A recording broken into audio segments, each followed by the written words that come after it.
Hello दोस्तों, मैं हूं सोनू। एक बार फिर आप सभी का अपने YouTube चैनल स्पेक्ट्रम स्टडी में स्वागत करता हूं। आज हम लोग बड़ा ही इंटरेस्टिंग टॉपिक पढ़ेंगे, संख्या और उसके प्रकार। ये एक कॉमन वीडियो होगा जो मैं खास करके छठी, सातवीं और आठवीं कक्षा के बच्चों के लिए बनाया हूं। 9th क्लास वाले बच्चे भी लाभ ले सकते हैं, लेकिन 9th में उसके लिए मैं अलग से वीडियो बनाऊंगा, क्योंकि उसमें आपको यहाँ से ज्यादा थोड़ा सा एडवांस पढ़ना पड़ता है। तो आइए, without wasting your time, let us start संख्या एंड उसके प्रकार। और जो भी मेरे चैनल में नए हैं, सब्सक्राइब कीजिए, लाइक कीजिए और शेयर कीजिए। संख्या क्या है? संख्या की बात आती है तो हमारे दिमाग में सिर्फ एक बात घूमता है, 1 2 3 4 5, ये संख्या है। बिल्कुल है, संख्या तो है ही, लेकिन है क्या? इसे हम किस तरह से डिफाइन करेंगे, किस तरह से परिभाषित करेंगे? अब आप देखो, आप अपने दैनिक जीवन में देखो तो बहुत सारे ऐसे कार्य हैं जिसमें हमें संख्या की जरूरत पड़ती है। जैसे आप जब दुकान जाते हो तो वहां कुछ भी सामान खरीदते हो तो उसके लिए पैसे चुकाते हो तो वहां संख्या का होना जरूरी है। दुकान से कुछ भी लेते हो तो वहां संख्या का होना जरूरी है। लगभग आप अपने दैनिक दिनचर्या में लगभग काम जो करते हो वह संख्या पर आधारित होता है। तब इसीलिए इसका मतलब है कि संख्या हमारे लिए बहुत ही महत्वपूर्ण है। अब वैज्ञानिक दृष्टिकोण से या गणितीय भाषा में संख्या कहेंगे किसे? तो संख्या वह है जिसका उपयोग मापने और गिनने के लिए किया जाता है। बड़ा आसान है। संख्या वह है जिसका उपयोग मापने और गिनने के लिए किया जाता है। जैसे अभी मैंने बताया कि दुकान जब आप जाते हो और सामान के बदले जब आप उसे उसका मूल्य चुकाते हो तो उसके लिए आप जो पैसे नोट जो गिनते हो वो गिनना हुआ। या मापना, आप कपड़े लेने जाते हो तो उसके लिए आपको कपड़े कैसे मिलते हैं? फीट, मीटर में मिलते हैं या गज में मिलते हैं। तो मीटर में हो या गज में हो तो उसके लिए भी हमें वहां मापना पड़ता है और संख्या की जरूरत पड़ती है। इन शॉर्ट आप समझ लो कि गणित के लिए संख्या कितना महत्वपूर्ण है। गणित में संख्या, बिना संख्या का गणित कल्पना ही नहीं कर सकते हैं। बिल्कुल कल्पना ही नहीं कर सकते हैं भाई। कुछ भी पढ़ना है तो उसके लिए संख्या होना जरूरी है। आप दिमाग लगाइए, कोई ऐसा चैप्टर जिसमें संख्या की जरूरत ना पड़ता हो? सभी में संख्या की जरूरत है। इसीलिए गणित को अच्छी तरह समझने के लिए हमें सबसे पहले संख्या और उसके प्रकार को समझना होगा। तो संख्या क्या हो गया? संख्या वह है जिसका उपयोग मापने और गिनने के लिए किया जाता है। जैसे 1 2 3 4 5 6, ये सभी संख्याएं हैं। अब संख्या के प्रकार, संख्या कितने प्रकार की होते हैं? अब यहां देख रहे होंगे बोर्ड पर, मैं यहां 4 प्रकार का लिखाया हूं। लेकिन वेट, सिर्फ यही 4 प्रकार के नहीं होते हैं। अब आप सोच रहे होंगे कि मैं तो भाज्य संख्या के बारे में भी सुना हूं, मैं अभाज्य संख्या के बारे में भी सुना हूं, मैं सम संख्या के बारे में भी सुना हूं, मैं विषम संख्या के बारे में सुना हूं। बिल्कुल, वो भी संख्याएं होती हैं, लेकिन ये 4 संख्याएं आपके छठी, 7वीं और 8वीं कक्षा के लिए बेहद अहम होने वाला है। आगे जब हम चैप्टर को स्टार्ट करेंगे तो ये संख्याएं वहां पे काम आती हैं। इसलिए हमने ये संख्याओं के ये 4 प्रकार को आज हम लोग सीखेंगे और पढ़ेंगे। पहला है प्राकृत संख्या, नेचुरल नंबर। प्राकृत संख्या क्या है? तो आप जब गिनती शुरू करते हो, आप जब गिनती गिनते होंगे या बच्चा जब गिनती गिनता होगा तो कैसे गिनता होगा? 1 2 3 4 5 ऐसे करके गिनता होगा। तो जो भी गिनती वाली संख्या है उसे हम प्राकृत संख्याएं कहेंगे। परिभाषा भी देख लो, गिनती में प्रयुक्त संख्याएं प्राकृत संख्याएं कहलाती है। याद करने की कोई जरूरत ही नहीं है। प्राकृत संख्या कौन सी है भाई? तो गिनती में प्रयुक्त होने वाली। गिनती में कौन सी संख्याएं प्रयुक्त होती हैं? 1 2 3 4 5 6। लेकिन जाति कहां तक है? इन्फिनाइट, अनंत तक। तो यहां एक सवाल बनता है, मैं कहूं आपसे कि सबसे छोटी प्राकृत संख्या बताओ। सबसे छोटी प्राकृत संख्या बताओ। तो आप देख रहे हो ये 1 से स्टार्ट हुआ है, तो सबसे छोटी प्राकृत संख्या कौन हो गया? 1 हो गया। और सबसे बड़ी प्राकृत संख्या क्या? इन्फिनाइट। इन्फिनाइट कोई बड़ी संख्या नहीं होती। इन्फिनाइट का मतलब अनंत, जिसकी कोई सीमा नहीं हो। अगर आप 1 करोड़ बोल रहे हो तो आगे 1 करोड़ 1 है। अगर आप 1 अरब बोल रहे हो तो आगे खरब भी है। तो इसकी कोई सीमा नहीं है। तब सबसे छोटी प्राकृत संख्या को हम ज्ञात कर सकते हैं, वह 1 है, लेकिन सबसे बड़ी प्राकृत संख्या को ज्ञात नहीं कर सकते हैं। प्राकृत संख्या मेरे ख्याल से समझ में आ गया होगा। अब प्राकृत संख्या समझ में आया तो बाकी सभी संख्याएं समझ में आती चली जाएंगी। अगला है पूर्ण संख्या, होल नंबर। अभी ये क्या है? तो पूर्ण संख्या प्राकृत संख्याओं में जब शून्य को शामिल कर लिया जाता है। शून्य ऐसे तो इसका कोई महत्व नहीं है, लेकिन जब यह किसी भी अंक के आगे लग जाता है तो वह संख्या का मूल्य बढ़ जाता है। तब शून्य का रोल भी बहुत ज्यादा हो जाता है। तो पूर्ण संख्या में क्या है कि प्राकृत संख्याओं के समूह में जब शून्य को शामिल कर लिया जाता है, तब वह जो संख्या बन जाएगी वह कहलाएगी पूर्ण संख्या। अब देखो 0 1 2 3 4 गोज टू इन्फिनाइट। इसमें भी आप क्या कर सकते हैं? ज्ञात कर सकते हैं सबसे छोटी संख्या। सबसे छोटी पूर्ण संख्या कौन सा हो जाएगा? 0। लेकिन सबसे बड़ी संख्या, आप इसका चिन्ह देख रहे हैं, इसका मतलब यहां भी आप उसके बड़ी संख्या को ज्ञात नहीं कर सकते हैं, क्योंकि ये इन्फिनाइट है, अनंत है।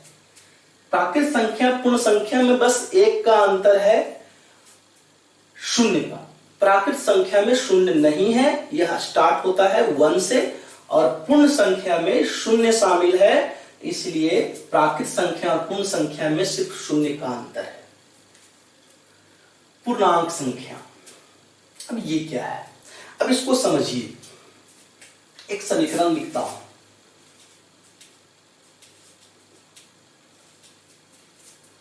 अब इस समीकरण में x का मान हम यहां क्या रखेंगे कि यह समीकरण संतुष्ट हो जाएगा? आप x का मान यदि निकालना जानते हैं तो आपको पता होना चाहिए कि यहां पर हम 3 रखेंगे, तब 5 जोड़ 3 बराबर 8 हो जाएगा। लेकिन एक दूसरा समीकरण लेकर देखते हैं।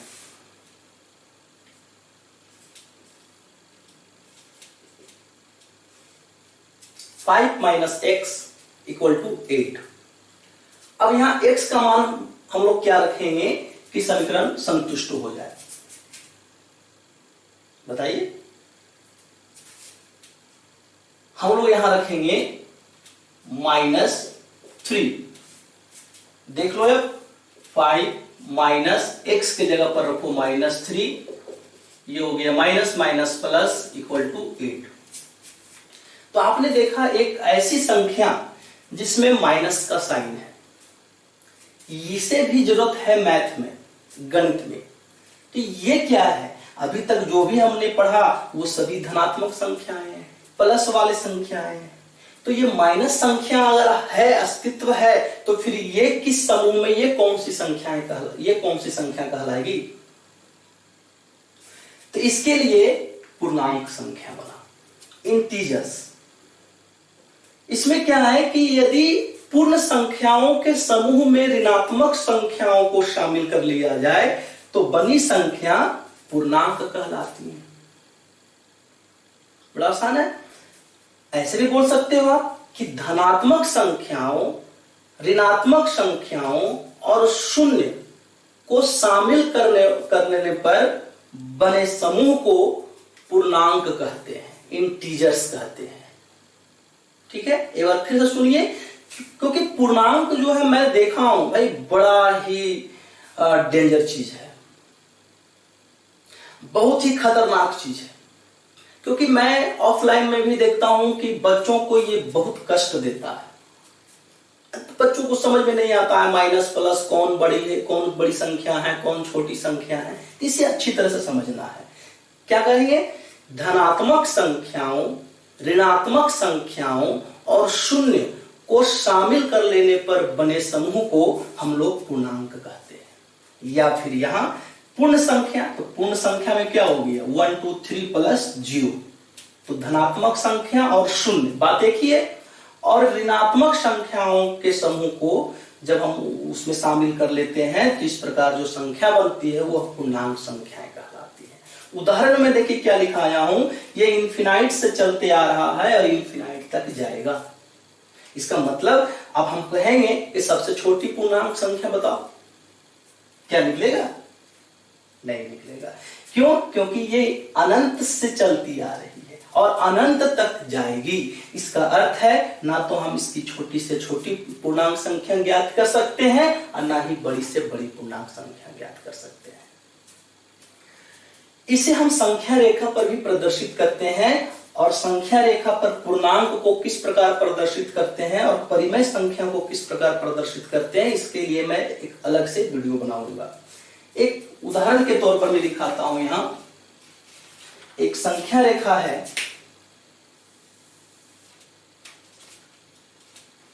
और संख्या रेखा पर पूर्णांक को लिखने का तरीका है कि बीच में 0 रखिए, 0 के दाईं ओर धनात्मक संख्याएं होती हैं और 0 के बाईं ओर ऋणात्मक संख्याएं होती हैं।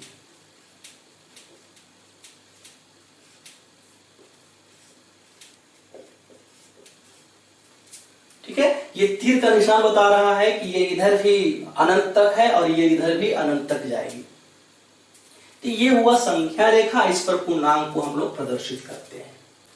आप इसमें देखिए 0 ना तो धनात्मक संख्या है और ना ही ऋणात्मक संख्या है। बहुत लोग गलती कर बैठते हैं कि 0 एक धनात्मक संख्या है। क्यों भाई? तो 0 है, जैसे 1 है तो एक धनात्मक संख्या कैसे है? तो इसके पहले प्लस का चिन्ह छिपा हुआ है, तो 0 भी कुछ नहीं है तो यहाँ भी प्लस का चिन्ह हुआ है। जी नहीं, 0 ना तो धनात्मक संख्या है और ना ही ऋणात्मक संख्या है। इस चीज को नोट रखिए, ध्यान रखिएगा। तो 0 के दाईं ओर हमेशा धनात्मक संख्याओं को रखते हैं और बाईं ओर ऋणात्मक संख्याओं को रखते हैं। आपको यदि आरोही क्रम समझते होंगे, बढ़ते क्रम, तो आप देखिए ये बढ़ते क्रम है, इधर से आ रही है संख्याएं और इस क्रम में और इस क्रम में जा रही है। और बढ़ते क्रम में क्या होता है? दाईं ओर वाली संख्या अपने बाईं ओर वाली संख्याओं से बड़ी होती है।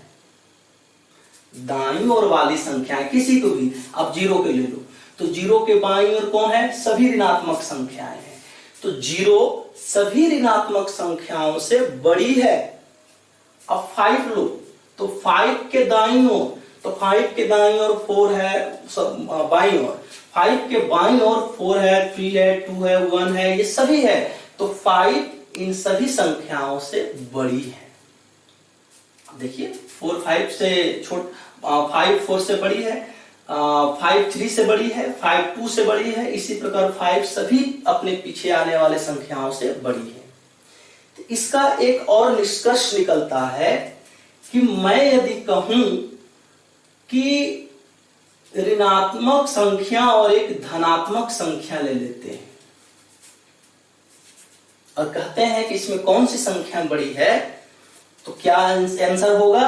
आंसर होगा जब भी हम धनात्मक और ऋणात्मक संख्या में तुलना करेंगे, जब भी, कभी भी, कहीं भी, हमेशा जीत किसकी होगी? धनात्मक संख्या की, क्योंकि धनात्मक संख्या का वैल्यू ऋणात्मक संख्या से अधिक होती है। ठीक है, यहां पर किसी भी कोई भी मान रखिए, आप 100 भी रख दोगे, माइनस में है ऋणात्मक संख्या, वह 1 से छोटी ही होगी।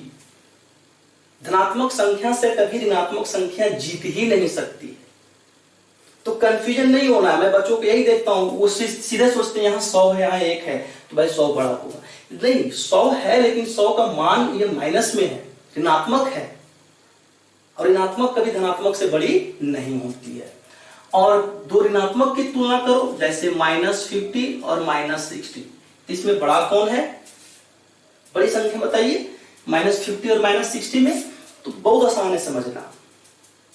अब देखो, पहले प्लस में समझ लो, तो कोई भी बता सकता है 50 और 60 में 60 बड़ा है। अब प्लस का उल्टा माइनस में होता है, नेगेटिव में ऋणात्मक में धनात्मक का उल्टा होता है। धनात्मक में 60 बड़ा होगा तो ऋणात्मक में 60 छोटी हो जाएगी -50 से। कैसे? अब -50 कैसे बढ़ा है? बच्चों को यही कंफ्यूजन करता है कि ऐसे 50 और 60 में तो भाई 60 बड़ा है, तो इसमें उल्टा कैसे हो गया? इसका जवाब संख्या रेखा पर है। अब देखिए इधर से क्या हो रहा है, इसमें देखिए घट रहा है, वैल्यू संख्यात्मक मान क्या हो रहा है? घटते आ रहा है। तो अब -6 और -5 मैंने अभी भी बताया कि जो दाईं ओर वाला है, जो संख्या के जो भी बाईं ओर वाले होंगे वो संख्या से बड़ी होंगी। जैसे -5 -6 से बड़ी है। अब इसी में तुलना करो, -5 -6 से बड़ी है। देखने में लग रहा है 6 वैल्यू का मान ज्यादा है, 5 कम है, लेकिन ये चूंकि ऋणात्मक में है तो नियम के मुताबिक -5 के बाईं ओर -6 है, इसलिए -6 -5 से छोटी है। तो यहां पे भी जब हम संख्या रेखा पर इसे प्रदर्शित करेंगे तो -60 -50 के दाईं ओर बाईं ओर है, -60 -50 के बाईं ओर है। बाईं ओर होने के कारण -60 -50 से छोटी होगी, अर्थात -50 -60 से बड़ी संख्या है। ठीक है, समझ में आ गई? धनात्मक ऋणात्मक में कौन बड़ी होगी? धनात्मक संख्या। ऋणात्मक की तुलना करेंगे तो ऋणात्मक में जो आपको उसका धनात्मक का उल्टा हो जाएगा। जिसकी संख्यात्मक मान अधिक है वह छोटी संख्या हो जाएगी, जिसकी संख्यात्मक मान अधिक कम है वह बड़ी संख्या हो जाएगी। ठीक है, अब हम लोग लास्ट है परिमेय संख्याएं, रेशनल नंबर। कहता है वैसी संख्या जिसे p/q के रूप में लिखा जा सके, लेकिन कंडीशन है,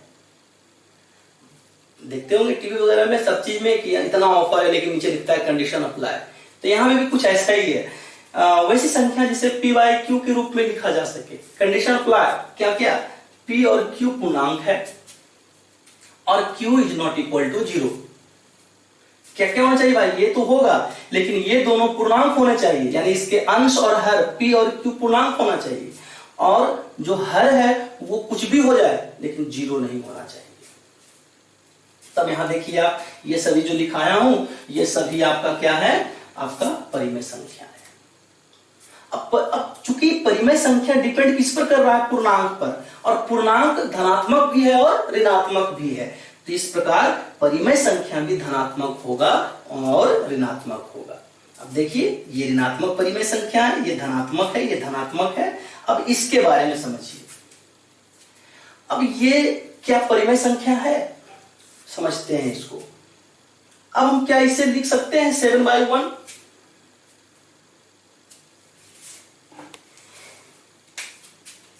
सेवन बाई 1 लिख सकते हैं। अब देखो 7 और 1 क्या दोनों पूर्णांक है? बिल्कुल है। नीचे हमें 0 नहीं होना है, नहीं है, तब तो ये परिमेय संख्या है, बिल्कुल है। सिर्फ यही नहीं बल्कि 8, 9, 10 सभी परिमेय संख्याएं होंगी, क्योंकि हर इसका एक छिपा हुआ है। जनरल लिखते रहिए। क्यों नहीं लिखते हैं? क्योंकि 7 को जब हम 1 से भाग देंगे कितना आएगा? 7 ही आएगा ना, इसलिए 1 से भाग नहीं देते हैं, ऐसे छिपा हुआ रहता है। और ये धनात्मक परिमेय संख्या हो गया, ये आपका ऋणात्मक है, ये भी ऋणात्मक है। अच्छा, एक और कल्पना, एक और संख्या अस्तित्व में होता है, जैसे -3/-5। ये ऋणात्मक परिमेय संख्या है कि धनात्मक परिमेय संख्या है? तो ये होगा धनात्मक परिमेय संख्या, क्योंकि माइनस माइनस हो जाएगा, कट जाएगा, और ये 3/5 आएगा, तो धनात्मक परिमेय संख्या है। तो परिमेय संख्या के लिए कंडीशन है क्या? कि वो p/q यानी बटा के रूप में होना चाहिए, और ये दोनों पूर्णांक होना चाहिए। आप देख लो सब में पूर्णांक है और हर 0 नहीं होना चाहिए। क्या होगा यदि हम 0 कर दें? है तो ये भी पूर्णांक, 3 भी पूर्णांक है, 0 भी पूर्णांक है, लेकिन कंडीशन, अगला कंडीशन कहता है कि नहीं, q 0 के बराबर नहीं होना चाहिए। हमने बराबर कर दिया, क्या होगा इससे? परिमेय संख्या होगी? नहीं। तो कौन सी संख्या होगी भाई? कोई भी संख्या नहीं होगी, ये अपरिभाषित है। आप कैलकुलेटर में कीजिए, 3 को भाग दीजिए 0 से, देखिए क्या मिलता है। किसी किसी कैलकुलेटर में एरर लिखेगा, किसी किसी में अपरिभाषित लिखेगा, तो इसका अस्तित्व ही नहीं है। तो यह है परिमेय संख्या, बहुत आसान है। P बाई Q के रूप में जिसे लिखा जा सके, जहां P और Q क्या होना है, कंडीशन अप्लाई है, P और Q परिमेय संख्या पूर्णांक होना है और Q is not equal to 0। आशा करते हैं हम लोग कि ये टॉपिक अच्छी तरह से समझ में आया होगा। कोई जरूरी नहीं है उसको रटने का, बिल्कुल इस वीडियो को पॉज करके एक बार फिर से समझ लेना है, और उसके बाद मुझे नहीं लगता है कि फिर इसके बाद और भी पढ़ने की जरूरत पड़ेगी संख्या के बारे में। तो आप चाहो तो इसका स्क्रीनशॉट ले लो,